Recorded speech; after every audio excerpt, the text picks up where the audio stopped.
हाय everyone, सभी का warm welcome है Y D your English tutor पे। सैटरडे आज सभी प्यारे प्यारे व्यूअर्स को वेट होता है सैटरडे को सेंटेंस ब्रेकिंग टेक्निक यानी कि एसपीटी की क्लास का। और अगर चैनल पे आप नए हो तो आपको बता दें ये एक यूनिक क्लास है, सिर्फ कहने को नहीं बोल रहा हूँ, आपको यूट्यूब पे ये क्लास कहीं नहीं मिलेगी।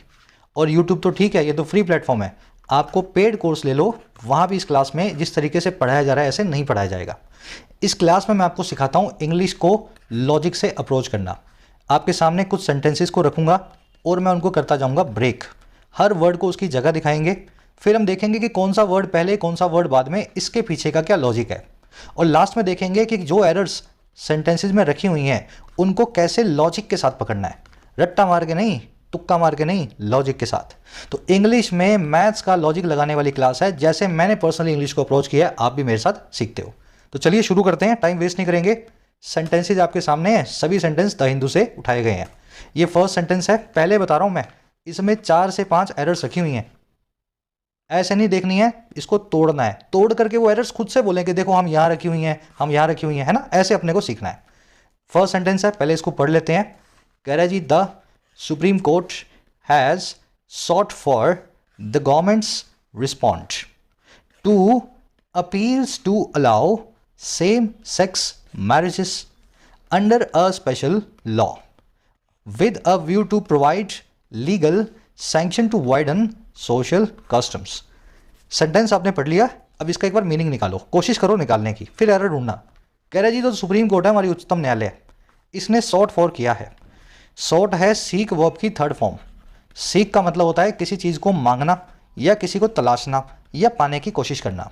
तो seek, sought, sought, has plus में वर्ब की थर्ड फॉर्म। कह रहे सुप्रीम कोर्ट ने मांगा है, तलाशा है, पाने की कोशिश की है, सीक किया है परफेक्ट टेंस में, और किस चीज़ को? सरकार के रिस्पॉन्ड को, सरकार की प्रतिक्रिया को। अच्छा क्यों भाई, किसके सामने, किसके सामने प्रतिक्रिया सरकार की? उन अपील्स के सामने, उन याचिकाओं के सामने, उन रिक्वेस्ट के सामने जो है अलाउ कर देने की, इजाज़त दे देने की सेम सेक्स मैरिजेस को, ऐसी शादियों को जिसमें सेक्स लोगों का सेम होता है, बंदा बंदे से या बंदी बंदे से। अच्छा, और ये कैसी होंगी शादियां? ये सारी शादियां होंगी अंडर अ स्पेशल लॉ, एक खास कानून के तहत। तो सुप्रीम कोर्ट ने बोला है सेंटर से, गवर्नमेंट से, कि आप बताओ इन रिक्वेस्ट के सामने आपकी क्या प्रतिक्रिया है। अब ये काम क्यों किया सुप्रीम कोर्ट ने भाई? ये इसलिए किया है विद अ व्यू टू, ये कॉमा लगा है ना, और विद अ व्यू टू लिखा हुआ है, इसका मतलब है इस मकसद से। तो ये काम किया गया है इस मकसद से, जो है प्रोवाइड करना, देना लीगल सैंक्शन को, कानूनी मंजूरी को। सैंक्शन मतलब मंजूरी। और क्यों देना है भाई लीगल सैंक्शन? ताकि वाइडन किया जा सके, ताकि बढ़ाया जा सके और फैलाया जा सके सोशल कस्टम्स को, समाज की प्रथाओं को। आगे बात समझ में? ऐसे बना हुआ सेंटेंस। अब आप मन ही मन डर रहे होंगे, सर ये सेंटेंस ही मेरे से पढ़ना मुश्किल है, मैं इसमें से एरर कैसे निकालूंगा? इसलिए फिर बोल रहा हूँ मैं, बड़ा भाई समझ के मान लो इस चीज़ को। अगर रीडिंग नहीं करते हो ना तो इंग्लिश में आपका गेम शुरू भी नहीं हुआ। भाई गेम तो बाद में बजेगा ना, जब शुरू करोगे, खेलोगे, पढ़ोगे, पेपर दोगे, प्रीलिम्स फिर मेंस। आपका तो गेम शुरू भी नहीं हो रहा इंग्लिश में अगर आप रोज़ 30 मिनट सेल्फ रीडिंग को नहीं देते हो। तो जब रीडिंग करके इतने लेवल पे आते हो ना, उसके बाद गेम सर शुरू होता है इंग्लिश में। फिर उसके बाद आपको पार्ट ऑफ स्पीच पे आना है, कहाँ नाउन, कहाँ वर्ब, कहाँ एडजेक्टिव, कहाँ एरर। आ रही है बात समझ में? चलो, तो ये रीड वाला पोर्शन आपको द हिंदू एडिटोरियल्स के जरिए रोज करवाया जाता है यूट्यूब पे, वहां से आपको कवर करना है, और करना ही पड़ेगा वीक में 4 या 5 दिन। तो ये आपने रीड कर लिया, निकाल लिया इसका मीनिंग, अब इसकी निकालनी है हमें एरर्स। चलिए, अच्छा एरर्स निकालने के लिए अपने इसको साइड में लेंगे। अब उससे पहले एक चीज़ मैं ऐड कर देता हूँ छोटी सी। जिन प्यारे प्यारे स्टूडेंट्स ने टेक्स्ट बुक की सेल्स को मिस कर दिया है और अभी भी मॉक टेस्ट सीरीज़ की ज़रूरत है, तो आप फ़ायदा ले सकते हो टेक्स्ट बुक के हैवी डिस्काउंट्स का 1 ईयर और लाइफ टाइम पास के ऊपर। लाइफ टाइम पास होता है 3 सालों का, 1 ईयर पास होता है ऑफकोर्स 1 साल का। टेक्स्ट बुक के जो भी पास को आप बाय करते हैं उसमें आपको 650 से ज़्यादा एग्जाम्स के 56,000 मॉक टेस्ट एक सिंगल पैकेज में अवेलेबल हो जाते हैं। अब आप चाहे एसएससी की करो, रेलवे की करो, बैंकिंग की करो, या किसी स्टेट एग्जाम की, डिफेंस रेलवेज की, है ना, सारे मॉक टेस्ट एक सिंगल पास में मिलेंगे, भरपूर तैयारी का मौका मिलेगा। जनरली इस पास की कीमत 360 रुपये होती है, जो अभी आपको दिखाया जा रहा है 299 रुपये में। इस पे भी एडिशनल डिस्काउंट ले लेना, अगर कोड अप्लाई करोगे YD10, इस कोड को अप्लाई करने पे 299 वाला पास भी आपको मिल जाएगा 269 में। तो 2-3 दिनों की सेल है, 5 दिसंबर से पहले इसका फायदा जरूर से उठाएं। कमेंट सेक्शन में लिंक रखा है, if you need the pass go and check it out. चलो अभी सेंटेंस को ब्रेक करना है। मैंने क्या किया है, वर्ड्स को दिए हैं अलग अलग कलर्स। ग्रीन कलर में मिलेंगे नाउन्स, ब्लू कलर में मिलेंगे एडजेक्टिव्स, लाल कलर में मिलेंगी वर्ब्स या फिर इन्फिनेटिव्स। इन्फिनेटिव क्या होता है? टू प्लस में वर्ब की base form, to allow, to play, to go, to eat, to sleep, to provide, है ना, लाल कलर में। पिंक में मिलेंगी एडवर्ब्स अगर आई होंगी तो, येलो में मिलेंगी कंजंक्शंस अगर आई होंगी तो, और ब्लैक में मिलेंगी, डार्क ब्लैक में, prepositions with, under, for, to, by. इसके अलावा अगर जो रह जाए काले रंग में रह जाए जो कि डार्क ना हो प्रेपोजिशन के जैसा, वो बन जाएगा आर्टिकल, AND, या फिर वो बन जाएंगे इन्फिनेटिव के पार्ट, जैसे टू अलाउ का टू है, टू प्रोवाइड का टू है। तो इस तरीके से अलग अलग कलर्स हमने दे दिए हैं। ये कलर्स देना बहुत मुश्किल नहीं है, आपकी अंडरस्टैंडिंग के लिए दिए हैं, लेकिन मोस्ट पीपल जानते हैं कि कैसे इन चीज़ों को पकड़ना है। वर्ब सब जानते हैं वर्ब कैसी होती है, अलाउ करना, वाइडन करना, प्रोवाइड करना। नाउन और एडजेक्टिव्स में आपको दिक्कत होती है, और इसका मैंने आपको ट्रिक बताया हुआ है। जिसके आगे मेरा लग जाए वो नाउन है, जिसके आगे मेरा ना लगे वो एडजेक्टिव है। जैसे मेरा, स्पेशल मतलब खास, तो मेरा खास क्या, मेरा खास सफ़र, मेरी खास मंजिल। अरे बात समझ में? तो सफ़र मंजिल इसके आगे लगाना पड़ेगा। तो जिसके आगे मेरा लगा के काम ना चले, तेरा लगा के काम ना चले, वो सर बन जाएगा एडजेक्टिव। और जिसके आगे मेरा नाम लगा करके काम चल जाए वो बन जाएगा नाउन। जैसे मेरी अपील, मेरी प्रतिक्रिया, मेरा रिस्पॉन्स, मेरी सैंक्शन, मेरी अप्रूवल, मेरे कस्टम्स, मेरे रिवाज, मेरी व्यूज़, मेरा नज़रिया। तो ये एक सिंपल सा सटल सा डिफरेंस है नाउन और एडजेक्टिव के बीच में। थोड़ा टाइम लगा रहा हूँ मैं, लेकिन ये एक बड़ी ट्रिक है, सबको आनी चाहिए। और बाकी चीज़ें आप पकड़ लेते हो। प्रेपोजिशन ज़्यादातर लोग जानते हैं क्या होती हैं। अब देखो 3 रूल्स हैं हमें फॉलो करने हैं।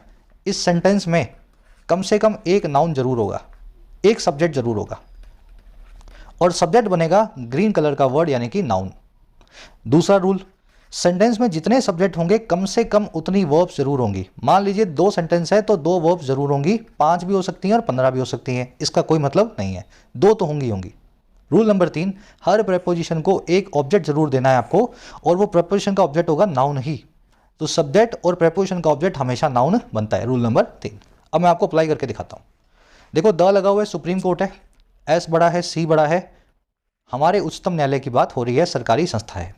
सुप्रीम कोर्ट एक कंपाउंड नाउन है, सबसे बड़ी कोर्ट, ठीक है। वैसे तो एक सिंगुलर नाउन मान लो इसको, सुप्रीम एडजेक्टिव बन जाएगा, लेकिन एससी जो है अपने आप में एक संस्था है ना। तो ये जो पहला नाउन आया है, जिसके आगे आप मेरा लगा करके इसको वेरीफाई भी कर सकते हो, मेरी सुप्रीम कोर्ट, भाई मेरे देश की तो मेरी सुप्रीम कोर्ट है ना। तो ये जो नाउन है ना, यही सर आपका सब्जेक्ट है। इसको मैं लिख देता हूं सब्जेक्ट नंबर 1। तो सेंटेंस का पहला नाउन जिसके पहले कोई प्रेपोजिशन या कोई वर्ब ना आई हो और उससे ना जुड़ा हो, वही नाउन ही आपका सब्जेक्ट बनता है। रूल नंबर 1 हो गया पास। अब देखो इसकी वर्ब ढूंढनी है रूल नंबर 1 के 2 के हिसाब से। तो वर्ब देखो इसकी लिखी हुई है हैज सॉट। सुप्रीम कोर्ट ने सॉट किया है, सुप्रीम कोर्ट ने इस चीज को सीक करने की कोशिश की है। तो सीक हो गई V1, सॉट हो गई V2 और सॉट ही होगी V3। तो हैज के बाद में V3 लगी हुई है। कोर्ट सिंगुलर है इसलिए हैज लगाया है, कोर्ट्स होता तो यहां पे हैव लगा होता। समझ में आ रही है ना सब चीजें? सब्जेक्ट मिल गया आपको। इसको 1 नंबर रख देता हूं ताकि और सब्जेक्ट आएगा तो उसको 2 नंबर दे दूंगा। और वर्ब भी मिल गई है इसको, सब्जेक्ट 1 की वर्ब नंबर 1। चलो आगे बढ़ो। फॉर प्रेपोजिशन है, प्रेपोजिशन का ऑब्जेक्ट है रिस्पोंड नाम का नाउन। रूल नंबर 3 तो यही कहता है कि प्रेपोजिशन को एक ऑब्जेक्ट देना है। अब आपके दिमाग में सवाल आना चाहिए, सर अगर इसका ऑब्जेक्ट रिस्पोंड है तो वो यहां क्यों नहीं रखा हुआ, ये द, ये गवर्नमेंट्स, ऐसा क्यों आ रहा है? देखो आर्टिकल है वो नाउन्स के लिए ही आते हैं, और एडजेक्टिव जो है वो भी नाउन्स के लिए आते हैं। इस आर्टिकल ने इस रिस्पोंड को डेफिनिट बनाया, डेफिनिट आर्टिकल है, द है, एक डेफिनिट आर्टिकल होता है ना, किसी चीज को खास बनाने के लिए। और ये जो गवर्नमेंट्स है ये एक एडजेक्टिव है। किसका रिस्पोंड भाई? सरकार का। मेरा नहीं, उसका नहीं, तुम्हारा नहीं, सरकार का। तो ये सरकार का रिस्पोंड जो है ना, ये इस रिस्पोंड को, इस प्रतिक्रिया को सरकार का बनाने के लिए एडजेक्टिव का काम कर रहा है ये पॉजेसिव। तो एक्चुअल में फॉर प्रेपोजिशन से तो सर यही नाउन जुड़ा हुआ है। इस नाउन ने अपने साथ में 2 साथी लिए हुए हैं, द और गवर्नमेंट्स। बात आ रही है समझ में? तो ये बीच में आ गए इसके। अब और आगे बढ़ो। टू प्रेपोजिशन है भाई, रिस्पोंड किसके लिए? टू लगा के बताया जा रहा है उन अपील्स के लिए, उन रिक्वेस्ट के लिए, याचिकाओं के लिए। अपील्स एक नाउन है, पीछे एस लगा हुआ है, प्लूरल नाउन है। अब देखो ये अपील्स क्यों है भाई? ये अपील्स है अलाउ करने के लिए। 2 प्लस में वर्ब की बेस फॉर्म। ये क्या काम करती है सर? पहले इसका नाम देखते हैं। इसका नाम होता है infinitive. To play, to eat, to sleep, to sing, है ना, टू डांस। और इसके कई काम होते हैं। पहला काम होता है इसका नाउन बनना, दूसरा काम होता है नाउन के बाजू में आके एडजेक्टिव बनना, और तीसरा काम होता है वर्ब के बाजू में आकर के एडवर्ब बनना। अब देखो ये किसके बाजू में है? सिंपल सा दिमाग लगा मुझे बताओ। सर नाउन के बाजू में है। भाई जब नाउन के बाजू में है तो ये बन जाएगा एडजेक्टिवल इन्फिनेटिव। अपील्स कौन सी हैं? अपील्स वो हैं जो अलाउ करने के लिए हैं। आ रही है बात समझ में? मैंने आपसे परमिशन मांगी बाहर जाने की, तो I asked for a permission to go out. तो टू गो आउट जो है वो परमिशन के बारे में एडिशनल इंफॉर्मेशन दे रहा है। परमिशन कौन सी? बाहर जाने की। वैसे ही अपील्स हैं अलाउ करने के लिए, इजाजत देने के लिए। आगे बात समझ में? तो इस अपील्स नाम के नाउन के लिए टू अलाउ नाम का एडजेक्टिवल इन्फिनेटिव हमने यूज किया है। थोड़ा सा अंदर घुसो, बड़ा इजी है सब कुछ। अब और आगे बढ़ो। अलाउ किसको करना है भाई? अलाउ करना है मैरिज को। तो एक दिमाग में चीज बिठा लो छोटी सी, जो भी नाउन्स वर्ब से वट या हुम का रिप्लाई दे दे, कभी कभी वेयर का भी देता है, वैसे जनरली वट या हुम का, तो वट या हुम का रिप्लाई देने वाला नाउन उस वर्ब का ऑब्जेक्ट कहलाता है। ये टू अलाउ में अलाउ एक वर्ब है, वैसे बना हुआ है semi verb form, to infinitive इसको बोलते हैं, लेकिन इस सेमी वर्ब ने भी अपना ऑब्जेक्ट तो ले रखा है, वट से रिप्लाई कर रहा है मैरिजेस। अलाउ करना है मैरिजेस को। और ये मैरिजेस कैसी हैं? सेम सेक्स हैं, एक ही प्रकार के लोगों के बीच में है, आदमी आदमी या औरत औरत। तो ये सेम सेक्स जो है मैरिजेस को मॉडिफाई कर रहा है। भाई मैरिजेस कई तरह की हो सकती है ना, तो ये सेम सेक्स मैरिज है। इस मैरिज के बारे में एडिशनल इंफॉर्मेशन इस जो है एडजेक्टिव ने दे दी। अब ये सारा काम होगा under a law. Under preposition है, ए आर्टिकल है, इसके बाद में नाउन आया लॉ, इस प्रेपोजिशन से जुड़ा हुआ है, लेकिन स्पेशल जो है इस नाउन के बारे में एडिशनल इंफॉर्मेशन दे रहा है। कौन सा कानून? खास कानून। चलिए इतना तो समझ गए, अब बाकी का देख लेते हैं। ये सारा जो काम हुआ है ये हुआ है इस मकसद से विद अ व्यू टू। ये पूरा फ्रेज है, ठीक है। इसमें विद प्रेपोजिशन है, इसका ऑब्जेक्ट है व्यू। प्रेपोजिशन को तो ऑब्जेक्ट देना ही पड़ेगा, ऑब्जेक्ट बनेगा नाउन, आर्टिकल भी नाउन के लिए आता है, तो विद अ व्यू। और टू यहाँ पे अपने बाद में ले रहा है वर्ब की बेस फॉर्म, तो टू बन गया यहाँ पे इन्फिनेटिव बना दिया ना इसने, to provide, to allow, to eat, to play, to sing. वैसे ही व्यू के लिए टू प्रोवाइड नाम का इन्फिनेटिव आ गया, नाउन के बाजू में आया है तो काम करेगा एडजेक्टिव का। बस नाउन के बाजू में एडजेक्टिव, नाउन की जगह पे तो नाउन, और एडजेक्टिव के बाजू में या वर्ब के बाजू में तो एडवर्ब। बस इन्फिनेटिव का यही काम होता है। तो ये बन गया एडजेक्टिवल इन्फिनेटिव इस व्यू के बारे में। अब देखो प्रोवाइड क्या करना है? प्रोवाइड करना है सैंक्शन को। ये भले ही इन्फिनेटिव हो, सेमी वर्ब हो, लेकिन इसका ऑब्जेक्ट अपना वर्ड से रिप्लाई करने वाला है, ले सकता है। Word will you provide, you will provide a sanction. आ रही बात समझ में? वर्ड का रिप्लाई करने वाला ये नाउन बन गया इस इन्फिनेटिव का ऑब्जेक्ट। सैंक्शन है कानूनी, लीगल, लीगल एक एडजेक्टिव बन जाएगा, सैंक्शन को मॉडिफाई करेगा। सामाजिक नहीं है, आर्थिक नहीं है, राजनीतिक नहीं है, कानूनी है। समझ रहे हो ना? सैंक्शन के बारे में एडिशनल इंफॉर्मेशन इस एडजेक्टिव ने दे दी। और सैंक्शन क्यों देना है? सैंक्शन देना है वाइडन करने के लिए। Why there will be a sanction, जब वाई का रिप्लाई करे इन्फिनेटिव। देखो यहां आ रहा है नाउन के बाजू में, लेकिन काम का रिप्लाई कर रहा है वाई का। Whenever infinitive replies as to why, तो उसका मतलब होता है वो बन जाता है एडवर्बियल इन्फिनेटिव, है ना। तो प्रोवाइड इसलिए करना है ताकि वाइडन किया जा सके, एडवर्बियल इन्फिनेटिव बन गया। इस वाइडन इन्फिनेटिव का ऑब्जेक्ट है कस्टम्स। किसको वाइडन करना है? समाज के रीति रिवाजों को। सोशल एक एडजेक्टिव है, इसको मॉडिफाई कर रहा है। आपको लग रहा होगा कॉम्प्लिकेटेड है, लेकिन बड़ा आसान है। एक बार रिपीट कर रहा हूं सारा स्ट्रक्चर को, और फिर इसमें से एरर्स को आप खुद बोलोगे। सुप्रीम कोर्ट सब्जेक्ट है जी, हैज सोड इसकी वर्ब है। फॉर प्रेपोजिशन है, ऑब्जेक्ट है रिस्पॉन्ड। रिस्पॉन्ड के लिए आर्टिकल आया द, और एडजेक्टिव आया गवर्नमेंट्स। टू प्रेपोजिशन है, ऑब्जेक्ट है अपील्स। अपील्स है अलाउ करने वाली। इस नाउन के लिए इस एडजेक्टिव को यूज किया गया है एडवर्बियल फॉर्म में, अपील्स टू अलाउ। अलाउ किसको करना है? सेम सेक्स मैरिजेस को। अलाउ प्रेपोजिशन, अलाउ इन्फिनेटिव का ऑब्जेक्ट है मैरिजेस, और मैरिजेस कैसी हैं? Same sex. तो सेम सेक्स मैरिजेस को एडिशनल इंफॉर्मेशन देके एडजेक्टिव की तरह मॉडिफाई कर रहा है। अंडर प्रेपोजिशन है, ऑब्जेक्ट है इसका लॉ। लॉ एक खास होगा, स्पेशल नाम के एडजेक्टिव ने इस लॉ को मॉडिफाई किया। आर्टिकल अ आया है, इसी लॉ नाम के नाउन के लिए आया है। विद प्रेपोजिशन है, ऑब्जेक्ट है व्यू। अ एक नाउन है, इस ऑब्जेक्ट इस नाउन के लिए आया है। व्यू काय की है? व्यू है प्रोवाइड करने वाली। तो व्यू नाम के एडजेक्टिव के लिए, नाउन के लिए एडजेक्टिव लगा दिया आपने टू प्रोवाइड, जो कि एक इन्फिनेटिवल ऑब्जेक्टिव है। और प्रोवाइड किसको करना है? सैंक्शन को करना है। इस इन्फिनेटिव से ऑब्जेक्ट दे दिया सैंक्शन हमने, वट का रिप्लाई करने वाला। सैंक्शन लीगल है, तो ये लीगल इस सैंक्शन को मॉडिफाई करेगा, इस नाउन के लिए एडजेक्टिव का काम करेगा। और सैंक्शन क्यों देना है? प्रोवाइड क्यों करना है? एक्चुअल में ये इसके बाजू में है, लेकिन जवाब दे रहा है इससे वाई का। अरे भाई क्यों प्रोवाइड करना है? ताकि बढ़ाया जा सके, वाइड किया जा सके समाज के कस्टम को, समाज की रीति रिवाजों को। तो वाइडन एक इन्फिनेटिव है जो कि एडवर्बियल इन्फिनेटिव है, वाई का रिप्लाई देता है वर्ब से। और इस इन्फिनेटिव का ऑब्जेक्ट है कस्टम्स। कस्टम्स एक नाउन है, पीछे एस लगा हुआ है तो प्लूरल नाउन है। सोशल एक एडजेक्टिव है, इस कस्टम के बारे में और कुछ बता रहा है। सोशल कस्टम्स है, सामाजिक रिवाज जो है, रिवाज है। तो इस तरीके से सेंटेंस बनता है। अब आपको एरर्स दिखाते हैं सारी की सारी। देखो पहली एरर है इस प्रेपोजिशन में, ये ब्रेक करना जरूरी था। अगर ब्रेक नहीं किया ना तो फिर आपकी एरर अगर आपने पकड़ भी ली तो वो तुक्के हैं आपके, एरर नहीं है। कभी भी सवाल का आंसर लगाते हुए मन में कॉन्फिडेंस नहीं होगा मैं क्या कर रहा हूँ। ब्रेक करने के बाद हर चीज़ कॉन्फिडेंस से होती है। तो पहले एरर पे आते हैं अपने, जो आपको मिलेगी इस रूल से, और समझना है रूल क्या है। इंग्लिश में कुछ वर्ब्स हैं जो एक दूसरे की सिनोनिम होती हैं, जैसे लुक और सीक एक ही बात है, ऑब्जेक्ट और अपोज एक ही बात है, रिप्लाई और आंसर एक ही बात है, आप मुझे रिप्लाई करो या मुझे आंसर करो। वेट अवेट एक ही बात है, consist comprise ask demand live inhabit arrive और रीच एक ही बात है। लेकिन एक बात होते हुए भी ये वर्ब अलग तरीके से काम करेंगी। कैसे भाई? जो लेफ्ट में आप देख रहे हो ना, ये वर्ब्स अपने बाद में एक प्रेपोजिशन फिक्स रखती हैं। जहां भी पहुंचोगे अराइव एट लगा करके बताओगे, I have arrived at home या arrived at office, the train has arrived at platform, जो भी लिखना चाह रहे हो। लेकिन रीच जो है उसके बाद में एट नहीं आता। बात समझ रहे हो? दोनों वर्ब सेम है, सेम है, लेकिन ये तब सेम है जब इसके साथ फोर लगा हुआ है और इसके साथ नहीं लगा हुआ। दोनों सेम है, लेकिन तभी सेम है जब यहां फोर है और यहां फोर नहीं है। तो ये जो बाद वाली वर्ब्स है ना, these are called transitive verbs. और इसका मतलब क्या है? They never take a preposition after them in general sense. अगर ये कुछ फ्रेजल वर्ब बना लेंगी तो उस केस में प्रेपोजिशन भी लग जाएगा, है ना। जैसे रीच फॉर नाम की फ्रेजल वर्ब होती है, वो अलग चीज़ है। रीच फॉर मतलब किसी चीज़ को पाने की कोशिश करना, तो उसकी बात हम नहीं कर रहे हैं। समझ में आ गई बात? तो ये 8 वर्ब आपको दिमाग में बिठा लेनी है। अब मैं आपको सेंटेंसेस दिखा रहा हूँ जहाँ से इनको आपको प्रैक्टिकली क्वेश्चंस देखेंगे एग्जाम में कैसे मिलते हैं। पहला सेंटेंस है, the train arrived at the station on time today. Train पहुंची है स्टेशन पे आज वक्त पे, ऑन टाइम आज यानी टुडे।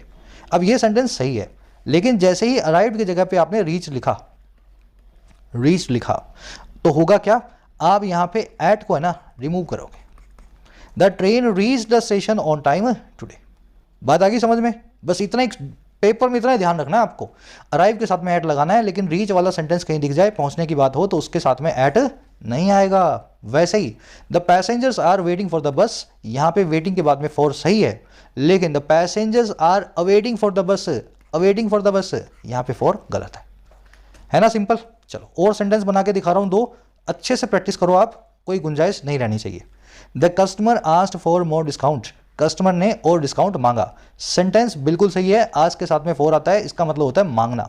लेकिन द कस्टमर डिमांडेड या रिक्वेस्टेड फॉर मोर डिस्काउंट गलत है। अब यहां पे फॉर ना लगाओ, अब लिखो the customer demanded more discount या रिक्वेस्टेड मोर डिस्काउंट। वैसे ही farmers are objecting to the proposed farm bills, farmers object कर रहे हैं, विरोध कर रहे हैं प्रपोज्ड फार्म बिल्स का, सही है, लेकिन आर ओपोजिंग टू गलत है। अब जिसके दिमाग में इतना बैठ गया फटाफट लिख दो कमेंट्स में, सर मुझे समझ में आ गया। और अगर समझ में आ गया है तो एरर निकाल लो। एरर कहाँ रखी है? ये देखो, सीक की थर्ड फॉर्म शॉर्ट लगाई है और बाद में लगा दिया फॉर। क्या लिखना चाहिए यहाँ पे? या तो लिख दो हैज लुक्ड फॉर, भाई वर्ड थर्ड फॉर्म लगा दो लुक की, लुक्ड फॉर लिख दो, पढ़ा रहने दो फॉर को। नहीं तो शॉर्ट लिखा है, इसको यहां से रिमूव कर दो। Error number 1। अब बढ़े आगे, अब आ जाओ एरर नंबर 2 पे। इसमें एक चीज ऐड कर रहा हूं छोटी सी, ये जो अपोज आप देख रहे हो ना, कहां गया ये, और ये जो कंप्राइज देख रहे हो आप, इनके बाद में टू और इसके बाद में ऑफ नहीं आता। लेकिन जब ये वर्ब्स हो, ये अपोज्ड जब पास्ट पार्टिसिपल बन जाता है, और कंप्राइज्ड भी जब पास्ट पार्टिसिपल बन जाता है वर्ब की थर्ड फॉर्म, पार्टिसिपल फॉर्म में, वर्ब फॉर्म में नहीं, पार्टिसिपल फॉर्म में, पास्ट पार्टिसिपल, तब ये बाद में अपने अपने प्रेपोजिशन लेते हैं। कंप्राइज्ड के बाद में ऑफ आता है पार्टिसिपल फॉर्म में, अपोज्ड के बाद में भी टू आता है पार्टिसिपल फॉर्म में। ये थोड़ा सा एडवांस कॉन्सेप्ट है, हालांकि ये भी कर चुके हैं आपने कई बार, सिर्फ उनको बता रहा हूं जिन्होंने कभी अपोज के बाद में टू देखा हो, तो वो सोच रहे होंगे सर ये टू कैसे लगा होगा, है ना, पास्ट पार्टिसिपल फॉर्म में लगता है। चलो अब आगे बढ़ते हैं एरर नंबर 2 पे। एरर नंबर 2 है आपकी समझ की। मैं एक छोटा सा काम करता हूं, मैं डिक्शनरी खोल रहा हूं, आप भी ये डिक्शनरी ला सकते हो, वर्ड वेब इसका नाम है, जो इस पे अवेलेबल है, आपको गूगल पे मिल जाएगी, फ्री डिक्शनरी है। इसमें एक वर्ड डाल रहा हूं मैं, रिस्पॉन्ड। ठीक है, रिस्पॉन्ड क्या निकला सर? ये निकला सर वर्ब। और मैंने क्या बना के रखा हुआ है इसको? मैंने सर इसको बना के रखा हुआ है नाउन, फॉर प्रेपोजिशन का ऑब्जेक्ट बना के रखा हुआ है, एक एडजेक्टिव भी दे रखा है, एक आर्टिकल भी दे रखा है। मतलब इस वर्ब की फॉर्म गलत है। भाई ये वर्ड तो प्रतिक्रिया को ही बताता है, लेकिन वर्ब फॉर्म में रख दिया, इसका मतलब है प्रतिक्रिया देना। मुझे इसकी नाउन फॉर्म बनानी है, जो कि इसी डिक्शनरी में दी होगी नीचे। नाउन फॉर्म है रिस्पॉन्स। आया नहीं यार यहाँ पे रिस्पोंडेंट और वो आ रहा है, रुको कभी कभी नहीं भी दिखाता, क्योंकि नाउन फॉर्म कई सारी होती हैं एक ही वर्ब की, तो हमारे को पता होना चाहिए कि कौन सी वर्ब की नाउन फॉर्म क्या है। बड़ा आसान सा वर्ड है रिस्पॉन्स, प्रतिक्रिया, है ना। तो इस तरीके से आपको रिस्पॉन्स और रिस्पॉन्ड में फ़र्क करना सीखना पड़ेगा। तो मुझे यहाँ पे रिस्पॉन्ड वर्ब जो लगाई है इसको एरर मार्क करना चाहिए और इसकी जगह लिख देना चाहिए रिस्पॉन्स। ठीक है, ये होगी आपकी एरर नंबर 2। भाई एडजेक्टिव लगा हुआ है तो नाउन लगाओ ना आर्टिकल के बाद में, प्रेपोजिशन के ऑब्जेक्ट के फॉर्म में। वर्ब क्यों लगाते हो, वर्ब थोड़ा ना लगेगी। अब आ जाओ एरर नंबर 3 पे। एरर नंबर 3 है इस कॉन्सेप्ट में। कॉन्सेप्ट ये कहता है कि ये सारे वर्ड्स ऐसे वर्ड्स हैं जिनके लास्ट में आता है टू, लेकिन ये टू है ना इन्फिनेटिव नहीं बनाने वाला, ये टू है खुद ही एक प्रेपोजिशन। इंग्लिश में टू वर्ड है ना दो काम करता है, एक तो ये प्रेपोजिशन होता है और एक ये होता है इन्फिनेटिव का पार्ट। तो जब ये इन्फिनेटिव का पार्ट बनता है तो to play, to sing, to go, इसके बाद वर्ब की बेस फॉर्म आती है। और जब ये खुद प्रेपोजिशन होता है तब इसके बाद में आता है एक नाउन या वर्ब की आईएनजी फॉर्म। तो ये सारे फ्रेज वही हैं जिसमें आपको टू को देख के लगेगा कि मैं इसके बाद में वर्ब की बेस फॉर्म लगा के आ जाऊं, पर आएगा इनके बाद में नाउन या जेरेंड। ये सभी टू प्रेपोजिशंस हैं। Admit to, accustom to, habitual to, with a view to, opposed to, committed to, resort to, integral to. देख लो ये सारे, बोलो जितनी बार बोलोगे उतने दिमाग में बैठेंगे, पढ़ो इनको। अब वही हुआ यहाँ भी सर, रिस्पॉन्स यहाँ देख रहे हो आप, विद अ व्यू टू, इसके बाद में लिखा हुआ है प्रोवाइड, जो कि गलत है। यहाँ लिखना चाहिए with a view to providing legal sanction. ऐसा क्यों? क्योंकि विद अ व्यू टू इसी फ्रेज का पार्ट है, मतलब इसी जो है लिस्ट का पार्ट है। ठीक है, तो इसको देखना पड़ेगा आपको। लॉजिक मैंने बता दिया, टू प्रेपोजिशन है इसलिए अपने बाद में नाउन या वर्ब की आईएनजी फॉर्म लेगा। अब ये तो हो गई आपकी एरर नंबर 3। Error number 3। अब ढूंढेंगे इसमें एरर नंबर 4। मिल रही है नहीं मिल रही, पहले एक बार कोशिश करो, पॉज करो वीडियो को यहाँ पे। जिसने एरर नंबर 4 ढूंढ ली, और ऑनेस्टली बताना कि सर मैं ढूंढ चुका हूँ कमेंट्स में, मेरी तरफ से वो बंदा क्लियर है एग्जाम्स के लिए, जिसने एरर नंबर 4 ढूंढ ली। चलो देखो, मुझे ये बताओ लीगल सैंक्शन क्यों दिया जाएगा? वाइडन करने के लिए और फैलाने के लिए सामाजिक कस्टम्स को। लीगल सैंक्शन सामाजिक कस्टम्स को फैलाने के लिए नहीं दिया जाएगा। मीनिंग निकालो, लीगल सैंक्शन दिया जाएगा समाज के फैलते हुए कस्टम्स को। भाई समाज में पहले कस्टम थे बंदा और बंदी शादी करेंगे, पहले तो कस्टम यही था। आजकल कस्टम क्या है समाज का, कि बंदा और बंदा भी कर सकता है और बंदी भी कर सकती है। तो ये समाज के जो कस्टम फैलते जा रहे हैं ना, उन कस्टम्स को, फैलते हुए कस्टम्स को सैंक्शन दिया जाएगा। इस कानून के जरिए शादी करवाई जाएगी, सेम सेक्स मैरिजेस। अगर मीनिंग से गए तो आपने पकड़ लिया ये टू यहाँ पे प्रेपोजिशन है। और दूसरा, सैंक्शन नाम का वर्ड हमेशा अपने बाद टू लेता है जिस भी चीज को सैंक्शन दिया जाता है। They have given a sanction to our demands, the government has given the sanction to a new bill. दो तरीके से पकड़ सकते हो। तो ये जो टू है ना, ये एक प्रेपोजिशन है। सैंक्शन दिया जाएगा कस्टम्स को, और कस्टम कैसे हैं? सोशल, सामाजिक। और सामाजिक होने के साथ में वो कैसे हैं सर? वो फैलते हुए हैं। वाइडन यहाँ पे एडजेक्टिव बनेगा। एडजेक्टिव कैसे बनेगा? आप वाइडन नाम की वर्ब की आईएनजी फॉर्म लगा दो। वाइडन मतलब फैलना, वर्ब की फर्स्ट फॉर्म है। इसकी आईएनजी फॉर्म क्या बनेगी? वाइडनिंग, फैलता हुआ, फैलता हुआ। समझ लो, लॉजिक से समझा रहा हूं मैं आपको। यहां पे वाइडन क्यों गलत है? फैलते हुए सामाजिक कस्टम्स को सैंक्शन देना है, क्योंकि सैंक्शन किसी चीज को दिया जाता है और टू लगा के उस चीज का नाम लिखा जाता है। तो नाम तो लिख दिया कस्टम्स, सोशल एक एडजेक्टिव है, इसको मॉडिफाई कर रहा है। लेकिन वाइडन कहां से आ गया? वाइडन तो वर्ब है ना, इस वर्ब को भी एडजेक्टिव बना दोगे, वाइडनिंग लिख दोगे। Error number 4। तो ये थी थोड़ी एडवांस वाली एरर। चलो आगे बढ़े, नेक्स्ट क्वेश्चन पे आ जाओ। बस ऐसे ही सीखोगे, देखते जाओ, कोशिश करते जाओ, दिमाग में चीजें बैठने लगेंगी। अगला सेंटेंस है, इसको पहले पढ़ लो, फिर करना है break. Incitement to violence along with mobilizing support for armed insurgency are indeed grave offenses। कह रहा है जी जो इंसाइटमेंट है, इंसाइटमेंट का मतलब होता है भड़काना, और किसको? वायलेंस को, यानी कि हिंसा को। इंसाइटमेंट के बाद हमेशा टू लगता है जिस भी चीज को भड़काया जाता है। कह रहा है जी जो भड़काने का काम है वायलेंस को, इंसाइटमेंट टू वायलेंस, और किसके साथ साथ? Along with. अलोंग विद का मतलब है साथ साथ, साथ साथ मोबिलाइज करने के, डिप्लॉय करने के, काम पे लगाने के, और किसको? सपोर्ट को। और किसके लिए? आर्म्ड इंसर्जेंसी के लिए, ऐसी विद्रोह के लिए, इंसर्जेंसी के लिए जो आर्म्ड है, जो हथियारबंद है। कह रहा है ये दोनों ही चीजें, हिंसा भड़काना और आर्म्ड अर्जेंसी के लिए लोगों का सपोर्ट जुटाना, ये दोनों ही इंडीड, ये दोनों ही चीजें आर इंडीड, वास्तव में गंभीर अपराध हैं, ग्रेव ऑफेंसेस है। कह रहा है बट, लेकिन, अनलेस, अगर ऐसा ना हो, और कैसा ना हो? अगर कोई there is not a proven connection, कोई प्रूवन कनेक्शन ना हो, कोई साबित किया हुआ लिंक ना हो, रिश्ता ना हो, और किस किस के बीच में, दो चीज़ों के बीच में, between the nature of the support gave as well as an actual act of terror, जो सपोर्ट दिया गया है जिस नेचर का गेव है, और साथ ही साथ जो actual act of terror commit किया गया है, जो दहशतगर्दी का काम जो है अंजाम दिया गया है, अगर इन दोनों के बीच में कोई कनेक्शन प्रूव ना होना, ये बड़ा डिफिकल्ट है। It is difficult to treat the two things as one, इन दोनों चीज़ों को एक ही तरीके से ट्रीट करना। बात आ रही है समझ में? आपने एसएससी के लिए बच्चों को जुटाया कि एसएससी के बाहर खड़े होंगे, जाके एसएससी वालों को समझाएंगे कि हमारा रिजल्ट मत रोको, और उन बच्चों ने कोई दहशतगर्दी का काम कर दिया, तो आपने तो अलग चीज़ के लिए सपोर्ट जुटाया था और एक्चुअल एक्ट ऑफ टेरर कुछ और है, तो इन दोनों के बीच में कोई कनेक्शन नहीं आ रहा ना, इसलिए आपको राजद्रोह में अंदर नहीं किया जा सकता। कहने का मतलब है ये, जब आप जिस काम के लिए सपोर्ट जुटाओ और वो काम ही हो जाए, उसी नेचर का काम हो जाए, तभी आपको आतंकवादी ठहराया जाएगा, नहीं तो बड़ा डिफिकल्ट हो जाएगा आपके काम और आतंक के जो भी ऑफेंस हुआ है उन दोनों को एक ही तरीके से ट्रीट करना। सेंटेंस लंबा है पर आसान है। अब इसको करेंगे ब्रेक। तरीका वही रहेगा, सारे वर्ड्स मैंने अलग अलग कलर दे दिए हैं। अब यहाँ पे आपको एडवर्ब भी दिखेंगी और साथ में कंजंक्शन भी दिखेंगी, येलो में कंजंक्शन, पिंक में एडवर्ब्स। चलिए, इंसाइटमेंट, पीछे मेंट आ रहा है, नाउन ही होगा ये।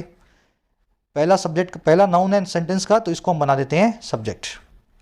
बना दें सेंटेंस का पहला नाउन जिसके पहले कोई वर्ब नहीं, कोई प्रीपोजिशन नहीं, बस वही सब्जेक्ट होता है, तो ये बन जाएगा सब्जेक्ट। अब देखो, सब्जेक्ट को देनी है वर्ब, लेकिन वर्ब की बजाय इसने दे दिया यहाँ पे टू प्रीपोजिशन। अब टू प्रीपोजिशन का ऑब्जेक्ट है वायलेंस। आ रही बात समझ में? वर्ब तो इसकी आई नहीं, वर्ब कहीं और आएगी, आगे जाके कहीं मिलेगी।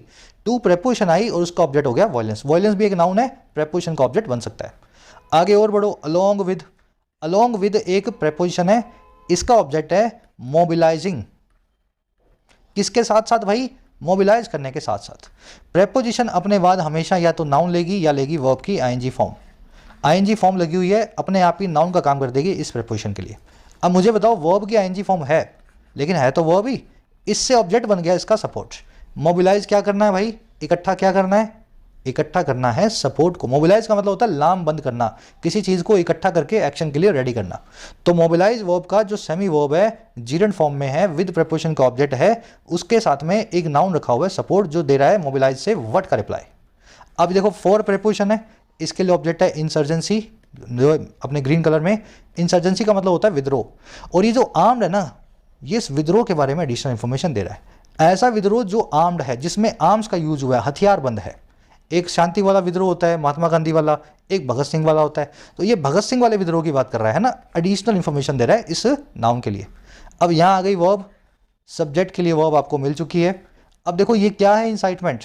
ये इंडीड ग्रेव ऑफेंसेस है। ये जो वर्ब आप देख रहे हो ना, एक खास वर्ब है। कैसे?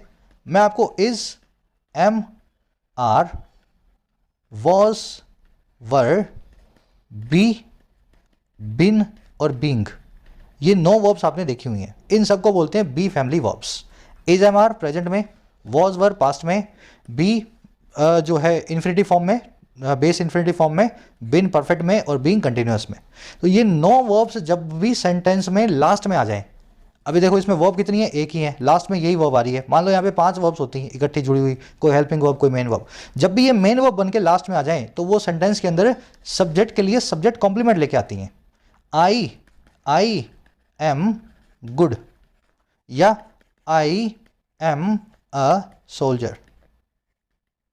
यहां पे एम आया अकेले, यहां पे आया एम अकेले, यहां सोल्जर एक सब्जेक्ट कॉम्प्लीमेंट बनेगा, यहां गुड एक सब्जेक्ट कॉम्प्लीमेंट बनेगा। मैं एक फौजी हूं और मैं बहुत अच्छा हूं। आ रही है बात समझ में? मेरे लिए ही फौजी आया है और मेरे लिए ही अच्छा नाम का एडजेक्टिव आया। तो सब्जेक्ट कॉम्प्लीमेंट एक सोल्जर नाम का, फौजी नाम का नाउन भी हो सकता है, और गुड नाम का एक एडजेक्टिव भी हो सकता है। बस ध्यान ये रखना है, ये वर्ब्स अपने बाद में सब्जेक्ट कॉम्प्लीमेंट लेती हैं, वर्ड से रिप्लाई करने वाला ऑब्जेक्ट नहीं लेती हैं। तो इंसाइटमेंट के लिए आ गया ऑफेंसेस। बात आई समझ में? ग्रेव का मतलब है सीरियस, यानी गंभीर। ऑफेंसेस को मॉडिफाई कर रहा है। इंडीड एक एडवर्ब है, ये बता रही है वास्तव में। ऑफेंस है रियल में, इंडीड को बोलते हैं रियली, ये एक एडवर्ब का काम करती है। और आगे बढ़ो। अब देखो, दो कंजंक्शन आ रही हैं, बट और अनलेस। कंजंक्शन का क्या काम होता है जी? जैसे यहां पे एक सब्जेक्ट आया ना, तो एक कंजंक्शन और आएगी, तो मतलब सब्जेक्ट नंबर 2 भी आएगा, और तीसरी कंजंक्शन आई है, दूसरी कंजंक्शन, तो मतलब सब्जेक्ट नंबर 3 आएगा। कंजंक्शन का काम होता है 2 सब्जेक्ट्स को मिलाना। आई बात समझ में? तो कंजंक्शन कितनी आई है सर? 2 आई हैं, तो मतलब सब्जेक्ट सब 3 होंगे। तीन को मिलाने के लिए दो कंजंक्शन आई है। तो अब दूसरा सब्जेक्ट अपने यहाँ से ढूंढना शुरू कर देते हैं। आगे रखी हुई है एडवर्ब देयर नाम की, ये कभी भी सब्जेक्ट नहीं बनती। इसका एक रूल है छोटा सा, ये जब भी सेंटेंस की शुरू में आती है तो वर्ब के बाद में कहीं सब्जेक्ट को रखाती है। रीडिंग में करवाता हूँ ना आपको मैं बात। There was a king, there were many kings. तो देयर के बाद में सिंगुलर वर्ब भी आती है, देयर के बाद में प्लूरल वर्ब भी आती है, और वर्ब जो है ना वो अपने बाद में रखे हुए सब्जेक्ट के हिसाब से आती है। तो देयर तो एक एडवर्ब है, इज एक मेन वर्ब है, और इसका सब्जेक्ट है कनेक्शन नाम का नाउन जो इसके बाद में रखा हुआ है। अब ये बीच में क्या है सर, ये नॉट एडवर्ब ऑफ निगेशन है, ये नहीं की बात करती है, ये वर्ब को नकार देती है। Adverb of negation. प्रूवन एक एडजेक्टिव है, कनेक्शन के लिए बता रहा है, कनेक्शन जिसको सब साबित किया जा चुका है। एक जो है आर्टिकल है, कनेक्शन सिंगुलर है, इसलिए इसको लगाया गया है। एक एक वर्ड समझ रहे हो ना आप। तो सब्जेक्ट नंबर 2 बनेगा सर कनेक्शन, और वर्ब नंबर 2 बनेगी इज। ये बनेगा डमी सब्जेक्ट जिसको अपने एडवर्ब भी मानते हैं, ये बनेगी एडवर्ब ऑफ निगेशन, ये बनेगा एडजेक्टिव सब्जेक्ट नंबर 2 को मॉडिफाई कर रहा है। अब आगे देखो प्रेपोजिशन है बिटवीन, इसका ऑब्जेक्ट है द नेचर, नेचर एक नाउन है, द आर्टिकल से जुड़ा हुआ है। फिर प्रेपोजिशन है ऑफ, इसका ऑब्जेक्ट है सपोर्ट, द आर्टिकल से जुड़ा हुआ है, एक नाउन है। फिर यहाँ पे गेव, गेव है वर्ब की थर्ड फॉर्म, वो वाला सपोर्ट जो दिया गया है। देखो वर्ब है ना, मेन वर्ब बनने के अलावा कभी कभी V3 और वर्ब की आईएनजी फॉर्म भी बन जाती है। V3 का मतलब होता है हो चुका हुआ, V की आईएनजी फॉर्म का मतलब है होता हुआ। तो सपोर्ट जो है दिया जा चुका है, सपोर्ट वर्ब की थर्ड फॉर्म गेव। आई बात समझ में। सपोर्ट के बारे में एडिशनल इंफॉर्मेशन देने वाला पास्ट पार्टिसिपल वर्ब की थर्ड फॉर्म एडजेक्टिव है। एज वेल एज एक प्रेपोजिशन होती है, इसका ऑब्जेक्ट है एक्ट, एक्चुअल एक एडजेक्टिव है, एक्ट के बारे में बता रहा है, सही में एक्ट हुआ है जो एक्चुअल एक्ट है। और प्रेपोजिशन है, इसका ऑब्जेक्ट है टेरर। अब ध्यान दो, सब्जेक्ट नंबर 2 तो मिल गया था, सब्जेक्ट नंबर 1 भी मिल गया था, लेकिन कंजंक्शन तो दो हैं सर। अब आएगा सब्जेक्ट नंबर 3, 2 कंजंक्शन तो 3 सब्जेक्ट, 5 कंजंक्शन तो 6 सब्जेक्ट, 10 कंजंक्शन तो 11 सब्जेक्ट। जितनी कंजंक्शन एक सब्जेक्ट उससे ज़्यादा होगा सेंटेंस में। तो 2 कंजंक्शन के लिए सब्जेक्ट नंबर 3 S3। वर्ब इसकी इज डिफिकल्ट, अगेन एक एडजेक्ट सब्जेक्ट कॉम्प्लीमेंट है। Is am are was were अकेले आ जाए तो सब्जेक्ट कॉम्प्लीमेंट लाती है अपने बाद। I am a soldier, I am a good man, है ना, या आई एम गुड। तो डिफिकल्ट जो है इट के लिए सब्जेक्ट कॉम्प्लीमेंट की बात कर रहा है। अब डिफिकल्ट क्यों है, why it is difficult, it is difficult to treat. ये इन्फिनिटिव मैं आपको बता चुका हूँ पिछले वाले सेंटेंस में। अगर एडजेक्टिव या वर्ब के बाजू में आ जाए तो ये एडवर्बियल इन्फिनिटिव होते हैं, नाउन के बाजू में आ जाए तो ये एडजेक्टिव इन्फिनिटिव होते हैं। एड डिफिकल्ट एक एडजेक्टिव है, इसके बाजू में आए तो एडवर्बियल इन्फिनिटिव हो गया। अब ट्रीट किसको करना है, दोनों थिंग्स को करना है। Treat the two things, to adjective है, थिंग्स के बारे में बता रहा है। आगे है एज एडवर्ब और उसके साथ में लिखा हुआ है एक नाउन। ये कॉम्बो होता है इंग्लिश में adverbial combo. I treat you as my brother, she is as my sister, है ना।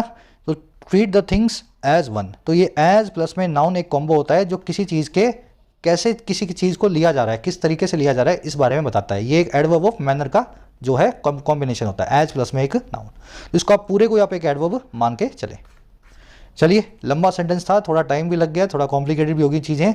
एक बार आपके सामने क्लैरिटी से सब चीज़ें रख रहा हूँ, फिर इसमें से निकलेंगी एरर्स। इंसाइटमेंट बनेगा सब्जेक्ट, टू की प्रपोजिशन की ऑब्जेक्ट है वायलेंस, अलॉन्ग विद प्रपोजिशन का ऑब्जेक्ट है मोबिलाइजिंग। मोबिलाइजिंग एक वर्ब की आईएनजी फॉर्म जीरेंड है तो ऑब्जेक्ट का काम कर रहा है, लेकिन अपना ऑब्जेक्ट इसने खुद ने भी रखा हुआ है इस वर्ब ने, क्योंकि ये है तो वर्ब ही ना, वर्ड से रिप्लाई करने वाला सपोर्ट। 4 प्रपोजिशन है, ऑब्जेक्ट है इंसर्जेंसी। आर्म्ड जो है इंसर्जेंसी के बारे में बता रहा है, वो इंसर्जेंसी जिसमें हथियार रखे हुए हैं। अब सब्जेक्ट नंबर इंसाइटमेंट को वर्ब नंबर 1 मिल गई आर, और यहीं पे पकड़ी आपकी एक एरर, ठीक है ना। सब्जेक्ट की वर्ब तो सिंगुलर होनी चाहिए, ये सब्जेक्ट सिंगुलर है, लेकिन वर्ब यहाँ पे आ रही है प्लूरल। अब ये कन्फ्यूजन क्यों हो रही है मैं आपको भी बताऊंगा एरर नंबर 1 में। अब ये जो वर्ब है इसका ऑब्जेक्ट बनेगा ऑफेंसिस, ऑब्जेक्ट नहीं है एक्चुअल में, सब्जेक्ट कॉम्प्लीमेंट है, क्योंकि वर्ब जो है खुद ही एक लिंक वर्ब है। ग्रेव एक एडजेक्टिव है, ऑफेंसिस के बारे में बता रहा है। इंडीड एक एडवर्ब है, वास्तव में ऑफेंसिस है, ये मजाक में नहीं है, वास्तव में है। इंडीड यानी रियली, तो रियली एक एडवर्ब है। इस पूरी वर्ब को जो है मॉडिफाई करके बता रहा है, रियल में ये काम हो रहा है। बट एक कंजंक्शन है, अनलेस एक कंजंक्शन है, conjunction number 1, conjunction number 2, 2 conjunction आई है तो मतलब 2 सब्जेक्ट्स और आएंगे। तो उसके बाद पहला सब्जेक्ट तो है, दूसरा हो जाएगा। देखो पहला तो यही था, तो अगला सब्जेक्ट नंबर 2 आएगा कनेक्शन, इसकी वर्ब नंबर 2 होगी इस। और ये ऐसा क्यों हो रहा है टेढ़ा मेढ़ा, क्योंकि क्लोज शुरू हो रहा है देयर से, देयर से क्लोज शुरू होता है तो वर्ब के बाद में रखा जाता है सब्जेक्ट को। नॉट यहाँ पे एक एडवर्ब ऑफ नेगेशन है, ये नहीं की बात करती है वर्ब से।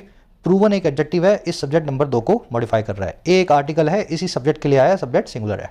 बिटवीन एक कंजंक्शन है, इसका ऑब्जेक्ट है नेचर। बिटवीन एक जो है प्रेपोजिशन है ना। वैसे ही ऑफ भी प्रेपोजिशन है, ऑब्जेक्ट है सपोर्ट। एज वेल एज भी प्रेपोजिशन है, ऑब्जेक्ट है एक्ट। एक्चुअल यहाँ पे एडजेक्टिव है, ये एक्ट की बात कर रहा है, वो एक्ट जो वास्तव में हुआ है, जो ऐसे नहीं हुआ, सपने में नहीं हुआ, हकीकत में हुआ है, रियल में हुआ है, एक्चुअल एक्ट है। और गेव भी एक एडजेक्टिव है, वर्ब की थर्ड फॉर्म है, सपोर्ट के बारे में बता रही है, वो सपोर्ट जो दिया गया है। और प्रेपोजिशन है ऑब्जेक्टेड टेरर। अब देखो दो कंजंक्शन थी, सब्जेक्ट नंबर 2 आ गया था, अब सब्जेक्ट नंबर 3 आ गया यहाँ पे, ये इसी दूसरी कंजंक्शन की वजह से आया है। इसकी वर्ब नंबर 3 है इस। डिफिकल्ट क्या है, सब्जेक्ट कॉम्प्लीमेंट, क्योंकि वर्ब जो है लिंक वर्ब की फॉर्म में है, is, am, are, was, were, be, being, been अकेले आ जाए तो लिंक वर्ब कहलाती हैं। टू ट्रीट यहाँ पे डिफिकल्ट के लिए एडवर्बियल इंफिनिटिव है। डिफिकल्ट क्यों है, ट्रीट करने के लिए डिफिकल्ट है ना। एडजेक्टिव के लिए अगर आएगा तो एडवर्ब ही आएगा, टू ट्रीट एक एडवर्बियल इंफिनिटिव है। ट्रीट किसको करना है, वर्ब से रिप्लाई कर रहा है थिंग्स नाम का नाउन, तो ट्रीट द थिंग्स। टू एक एडजेक्टिव है, थिंग्स को मॉडिफाई कर रहा है। द आर्टिकल है, थिंग्स के लिए आया है। एज वन यहाँ पे एक एडवर्बियल कॉम्बो है, थिंग्स को ट्रीट किया जाएगा एक ही तरह एज वन। तो इस तरीके से इस खिचड़ी को आप जो है आसान तरीके से समझ सकते हो। अब आपको मिली होंगी एरर्स। पहली एरर कहाँ है, मैंने आपको बताया कि गिव जो है ना उसकी थर्ड फॉर्म है गेव, लेकिन ऐसा नहीं है। गिव जो है ना, गिव इसकी सेकंड फॉर्म है गेव, थर्ड फॉर्म है गिवन। अगर आपको यहाँ पे एडजेक्टिव बनाना था इसको, भाई वो सपोर्ट जो दिया गया है तो सपोर्ट गेव नहीं, सपोर्ट गिवन। एडजेक्टिव वर्ब की थर्ड फॉर्म बनती है या वर्ब की आईएनजी फॉर्म बनती है। अब ये अलग मुद्दा है कि कौन सी बनाओगे आप, जिसकी जरूरत होगी उसको बनाओगे, ये कॉन्सेप्ट ही अपने आप में अलग है। गिविंग और गिवन में से एक लगेगा, वो अपनी बात, वो अलग चीज है, लेकिन गेव तो लग ही नहीं सकता। वर्ब की सेकंड फॉर्म कभी एडजेक्टिव नहीं बन सकती, पास्ट पार्टिसिपल बनता है हमेशा और हमेशा वर्ब की थर्ड फॉर्म। आगे बात समझ में, तो एरर नंबर 1 तो आपको यहीं पे पकड़ी गई। अब आ जाओ एरर नंबर 2 पे। इंसाइटमेंट सब्जेक्ट है, सिंगुलर है, अनकाउंटेबल है, इसकी वर्ब आर नहीं हो सकती, इसकी वर्ब होगी इज। और ये आपको देखने में सही इसलिए लग रहा है क्योंकि यहाँ पे मोबिलाइजिंग सपोर्ट नाम का नाउन आ रहा है। ध्यान ये देना है कि अलोंग विद प्रेपोजिशन का ऑब्जेक्ट है मोबिलाइजिंग, इसका इंसाइटमेंट से कोई कनेक्शन नहीं है। ये कॉन्सेप्ट ही कुछ इस तरह का है कि ये सारे फ्रेजेस, ये सब के सब फ्रेजेस हैं प्रेपोजिशंस, और इनके बाद में जो नाउन आएगा वो होगा इनका ऑब्जेक्ट। इनके नाउन को कभी भी, इनके बाद आने वाले ऑब्जेक्ट को कभी भी सब्जेक्ट का पार्ट नहीं मानना।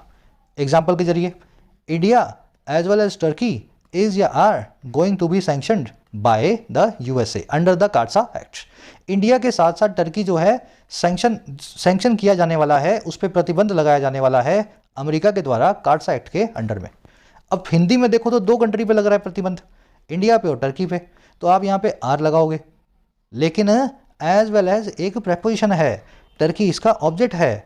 अब ये पूरा अलग हो गया सब्जेक्ट इस जो है सेंटेंस से, इसको सब्जेक्ट मत बाद में हटना, सब्जेक्ट बच गया इंडिया।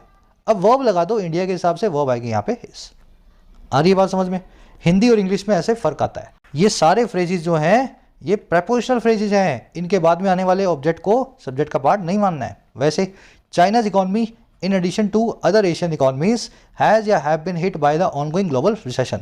चाइना की इकोनॉमी जो है ना, साथ ही साथ दूसरी एशियन इकोनॉमीज के रिसेशन से हिट हुई है, ऑन गोइंग ग्लोबल रिसेशन से। अब आपसे हिंदी में पूछे कौन सी इकोनॉमी हिट हुई है, आप बोलोगे चाइना की और दूसरी एशिया की, तो हैव बिन हिट लगना चाहिए। लेकिन अंग्रेजी में इन एडिशन टू एक प्रेपोजिशन होता है, इसका ऑब्जेक्ट बन गया अदर एशियन इकोनॉमीज। सब्जेक्ट कौन बचा, सब्जेक्ट बचा चाइनाज इकोनॉमी। अब बताओ चाइनाज इकोनॉमी के लिए वर्ब कैसी आएगी, सर सिंगुलर आएगी, हैज आएगी। तो ये कॉन्सेप्ट आपको इस तरीके से याद रखना है, इन सभी को दिमाग में बिठा लो। सबका मतलब है साथ ही साथ ही साथ। बस तो यहाँ भी इसी को देख करके कन्फ्यूजन जिसको भी होगी वो अलोंग विद को देखेगा और इसको भी सब्जेक्ट मान लेगा और आर लगाएगा, जो कि गलत होगा। सब्जेक्ट है इंसाइटमेंट, और अगर इंसाइटमेंट सब्जेक्ट है, वर्ब आर है, तो सब्जेक्ट कॉम्प्लीमेंट ऑफेंस ही होना चाहिए। Incitement is indeed a grave offence. आ रही बात समझ में, मैच करना पड़ेगा आपको, यहाँ पे थोड़ी मैचिंग करनी जरूरी पड़ेगी। Incitement is a grave offence, यहाँ पे ऐसे भी आपको बनाना पड़ेगा। अब आ जाओ, एक एरर और रखी हुई है, ये बहुत आसान है। बिटवीन है ना, बिटवीन ये 2 चीज़ों के बीच की बात करता है। It is between you and me. There are 5 restaurants between here here and there. तो एक रेंज की बात करता है। तो 2 चीज़ों के बीच में जब कोई चीज़ होती है तो बिटवीन और एंड को लगाते हैं, लेकिन हमने क्या लगाया, between the nature of the support given as well as an actual act of terror. Sir as well as नहीं आएगा, between the nature of the support given and an actual act of terror. आ रही बात समझ में? Between and का combo ऐसे ही चलेगा सर, बिटवीन एंड के कॉम्बो को आप डिस्टर्ब नहीं कर सकते हो, यहाँ पे बिटवीन एंड आएगा ना कि एज वेल एज। ये कई बार आपको बताता हूँ मैं, फ्रॉम टू बिटवीन एंड हमेशा साथ में चलते हैं, भाई भाई हैं, एक दूसरे के साथ में रहते हैं। अब आ जाओ अगली एरर पे। अगली वाली थोड़ी सी एडवांस्ड है, साइड में लेके चलते हैं आपको खोपचे में, वहीं समझाना पड़ेगा। एक सेकेंड। देखो नेक्स्ट जो एरर है वो ये कहती है अनलेस, अनटिल और लेस्ट, इन तीनों वर्ड्स का मीनिंग आप समझो। अनलेस का मतलब है अगर ऐसा ना हो, अनटिल का मतलब है जब तक ऐसा ना हो, टिल मतलब तक, अनटिल मतलब जब तक ऐसा ना हो, अनलेस मतलब अगर ऐसा ना हो, और लेस्ट का मतलब है कहीं ऐसा ना हो। तीनों में खासियत क्या है? ना ऑलरेडी आ रहा है, इसलिए इनमें ना लगा होता है। इन वर्ड्स के बाद में नॉट वाला सेंटेंस कभी नहीं लिखा जाता है। भाई जब इनमें नॉट लगा हुआ है तो दूसरी बार नॉट क्यों लगाओगे? बात आ रही है समझ में? आपने एक बार बोल दिया नहीं, तो फिर दूसरी बार नहीं बोलोगे तो फिर हाँ हो जाएगा ना, दो बार माइनस मिलाओगे तो पॉजिटिव हो जाएगा ना। तो एक बार जब माइनस लग गया, इन वर्ड्स के अंदर ही माइनस छुपा हुआ है, ना छुपा हुआ है, तो फिर से इनके बाद में अफर्मेटिव सेंटेंस लिखे, नेगेटिव सेंटेंस को कभी भी यूज ना करें। तो जैसे Russia won't stop attacks on Ukraine until it does not gain control over Kherson region. Russia stop नहीं करेगा अटैक्स को यूक्रेन के ऊपर, रशिया नहीं रोकेगा अपने हमलों को यूक्रेन के ऊपर। अंटिल का मतलब है जब तक ऐसा ना हो, और कब तक नहीं रोकेगा? जब तक ये पा नहीं लेता, गेन नहीं कर लेता पूरे कंट्रोल को खैरसॉन रीजन के ऊपर। हिंदी में पढ़ने में बिल्कुल सही लग रहा है, लेकिन इंग्लिश में गलत है। अंटिल के बाद में नॉट नहीं लगाना है, इसमें नॉट ऑलरेडी लग गया है, तो यहाँ पे इसको निकाल दो। और अगर इसको निकाला तो ये बन जाएगा डज गेन। और अफर्मेटिव सेंटेंस में जब नॉट ना हो तो आप डज को निकाल के यहाँ लिख देते हैं गेन्स। सब्जेक्ट के हिसाब से आप जो है वर्ब को देखते हैं। समझ रहे हो ना मेरी बात को? नॉट निकाल दिया तो डज गेन तो लिखने की जरूरत नहीं है, तो डज को भी निकाल दो, यहाँ लिख दो गेन्स। तो until it gains control over Kherson region, they will not attend the ceremony unless you do not go and invite them personally. वो सेरेमनी को अटेंड नहीं करेंगे अगर ऐसा ना हो, अनलेस कैसा ना हो, आप खुद जा करके उनको इनवाइट नहीं करते हो पर्सनली, व्यक्तिगत तौर पे। हिंदी में ठीक है, इंग्लिश में गलत है। अनलेस लग गया, नॉट नहीं आ सकता, निकाल दो। अब डू गो की भी जरूरत नहीं है, डू को भी निकाल दो। गो जो है वो डू के हिसाब से बिल्कुल सही है। तो दे will not attend the ceremony unless you go and invite them personally. ठीक है, अब देखो यही काम आपको लेस्ट के साथ भी करना है, लेकिन लेस्ट के साथ में ध्यान रखना, ना केवल आपको नॉट निकालना है, बल्कि वर्ब जो आएगी ना लेस्ट के साथ में, वो शुड प्लस में वर्ब की बेस फॉर्म आएगी। और शुड लगाना ऑप्शनल है, चाहे लगाओ चाहे ना लगाओ, बेस फॉर्म जरूर आने वाली है। जैसे you should accept the offer right now, आपको एक्सेप्ट कर लेना चाहिए ऑफर को राइट नाउ, अभी के अभी। कहीं ऐसा ना हो, लेस्ट कहीं ऐसा ना हो कि अपॉर्चुनिटी जो है does not gate out of your hands, मौका आपके हाथ से ना चला जाए। तो कहीं ऐसा ना हो में ना लग गया है, नॉट को निकाल दो, डज को भी निकाल दोगे, अपॉर्चुनिटी के लिए गेट्स लगा दोगे, लेकिन ये भी गलत है। लेस्ट के साथ में आप गेट्स भी नहीं लगाओगे, आपको क्या करना है, नॉट को तो निकाल ही देना है और आपको यहां लिख देना है should. Lest the opportunity should get out of your hands. और साथ में क्या ध्यान रखना है, ये शुड आप चाहो तो निकाल भी सकते हो, चाहो तो रख भी सकते हो। इस गेट को तो रखना ही है, लेकिन शुड जो है ना बीच में रखा भी जा सकता है और निकाला भी जा सकता है। आजकल की इंग्लिश में निकाला जा रहा है, पहले रखा जा रहा था, दोनों ही सही हैं, कोई फर्क नहीं है। तो ऐसे भी ठीक है, गेट आउट योर हैंड, और इसके आगे शुड लगा दो, वो भी ठीक है, should get out of your hands, है ना ऐसे। तो सर यहाँ पे देखो, अगर ऐसा था तो गलती कर दी ना आपने, अनलेस देयर इज नॉट निकाल दो, unless there is a proven connection. चलिए यही रैप अप करेंगे आज के सेशन को, थोड़ा लंबा हो गया क्योंकि आज डिटेल में हमने चीज़ों को देखा है। पढ़ने का तरीका ज़िंदगी में ऐसा हो कि एक चीज़ को एक बार सीखूंगा और मन से सीखूंगा, ज़िंदगी में उसको फिर से मुड़ के देखने की ज़रूरत ना हो, है ना।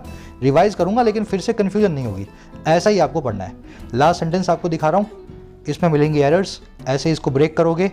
अगली क्लास जब शुरू होगी इसी सेंटेंस से शुरू करूँगा, पहले आप ढूंढ लो एरर्स जितनी मिल रही हैं, नेक्स्ट क्लास में एरर्स निकाल के आपको दिखाऊंगा। और इसका आंसर मैं फर्स्ट कमेंट में डाल रहा हूँ इसी वीडियो के नीचे, वहां से जाकर के भी आप चेक कर सकते हो कितनी एरर्स इसमें हैं। मेरे आंसर से अपना आंसर मैच करो और डालना कमेंट्स में कितनी एरर आपको पकड़ में आई। नेक्स्ट क्लास से मुलाकात होगी। अगर क्लास यूनिक लगती है एक लाइक और एक शेयर जरूर से दें। चलिए until then, courses available app पे जाके आप फायदा ले सकते हो, राइटिंग का, बैंकिंग का, एसएससी का। अगर इसी तरीके से लॉजिक से पढ़ना ही आपका ऑब्जेक्टिव है, एसएससी, बैंक और यूपीएससी वाले आकर के इंग्लिश की तैयारी ऐप पे आराम से कर सकते हैं।